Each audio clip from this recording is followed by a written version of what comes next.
Bonjour, aujourd'hui on va décortiquer ensemble la grande stratégie de l'Égypte pour protéger ses approvisionnements en nourriture et en énergie.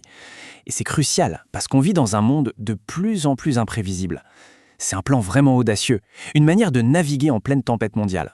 Voilà la question centrale. Parce que, dans le contexte actuel, les actions de l'Égypte, ce ne sont pas de simples projets d'infrastructure, non. C'est une réponse vitale à l'instabilité mondiale. C'est, en quelque sorte, la construction d'un véritable bouclier pour se protéger des crises à venir. Alors, pour commencer, posons un peu le décor. Pendant des décennies, on a tous cru que le commerce mondial reposait sur des routes stables, fiables. Eh bien, cette certitude, elle a complètement volé en éclats.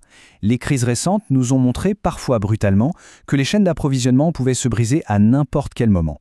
Et en voilà la conséquence très concrète. Le coût de la nourriture a littéralement explosé dans le monde. L'Organisation des Nations Unies pour l'alimentation et l'agriculture l'a bien montré. On le voit ici sur ce graphique. À certaines périodes, on a eu des hausses de plus de 30% par rapport à la moyenne d'avant 2020. Tout à coup, des produits aussi basiques que le blé deviennent une faiblesse stratégique pour de nombreux pays. Ok, maintenant qu'on a vu le problème mondial, penchons-nous sur le cas de l'Égypte. Parce que là-bas, les défis sont très spécifiques. En fait, les crises ne font pas que s'additionner, elles se multiplient. Ce chiffre, il est vraiment au cœur de tout. 2 millions. C'est le nombre de personnes en plus dans la population égyptienne. Chaque année. Imaginez la pression. C'est une demande immense et constante en eau, en énergie et évidemment en nourriture. Et ça nous amène directement à la question du blé. Il faut savoir que l'Égypte est l'un des plus gros importateurs de blé au monde. La consommation annuelle peut monter jusqu'à 21 millions de tonnes. Et une énorme partie de ce blé doit être importée. Ça expose donc le pays, de manière très directe, aux hauts et aux bas des marchés internationaux et bien sûr aux crises géopolitiques. Et attention, le blé, ce n'est pas juste une marchandise comme une autre, c'est le cœur d'un programme social gigantesque. Des dizaines de millions de personnes comptent sur le pain subventionné chaque jour pour se nourrir. Donc garantir qu'il y en a toujours, ce n'est pas qu'une question économique, c'est une question de stabilité nationale. C'est aussi simple que ça. Alors comment est-ce que l'Égypte s'y prend pour relever ce défi alimentaire ? Eh bien, la première partie de la réponse, c'est une refonte totale de ses infrastructures de sécurité alimentaire. Regardez bien cette comparaison parce qu'elle est vraiment parlante. Avant 2014, le blé était stocké dans des chonas, des sortes d'entrepôts à ciel ouvert. Le problème ? L'humidité, les nuisibles. On pouvait perdre jusqu'à 15% de la récolte. On parle de centaines de milliers de tonnes perdues chaque année. Un gaspillage énorme. Aujourd'hui, avec le projet national de silos modernes, ces pertes sont quasiment tombées à zéro. Et si ça marche aussi bien, c'est grâce à la technologie. Ces nouveaux silos, ce ne sont pas juste des grands entrepôts. Ils sont bourrés de capteurs qui surveillent en permanence la température, l'humidité, tout est contrôlé et automatisé. De l'arrivée du grain jusqu'à son envoi vers les moulins. Ça permet de préserver une qualité optimale et d'être super efficace. Pour vous donner une petite idée de la performance du système, certains de ces nouveaux complexes peuvent traiter jusqu'à 600 tonnes de blé par heure. C'est une cadence incroyable qui permet d'acheminer le grain très vite là où on en a besoin et donc de garantir un approvisionnement sans faille.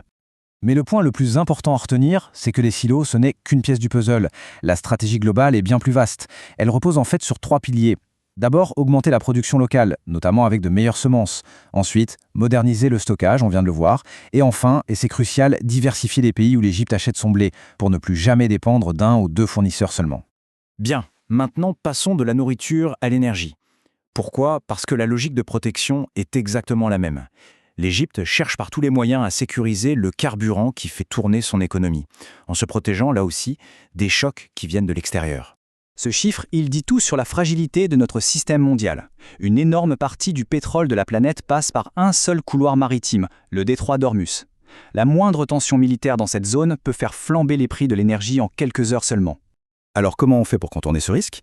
C'est là que l'oléoduc Sumed entre en jeu. C'est une sorte d'artère stratégique de 320 km qui transporte le pétrole directement de la mer Rouge à la Méditerranée.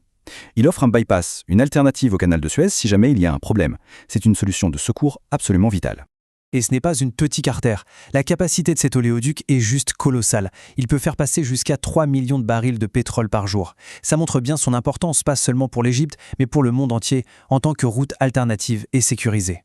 Mais la stratégie de l'Égypte ne s'arrête pas au pétrole. L'autre pilier majeur, c'est le gaz. Et là, tout a changé en 2015 avec la découverte du gigantesque champ gazier de Zohr. On parle de réserves estimées à 30 billions de pieds cubes. C'est absolument énorme. Ce qui est vraiment malin dans cette approche, c'est la diversification.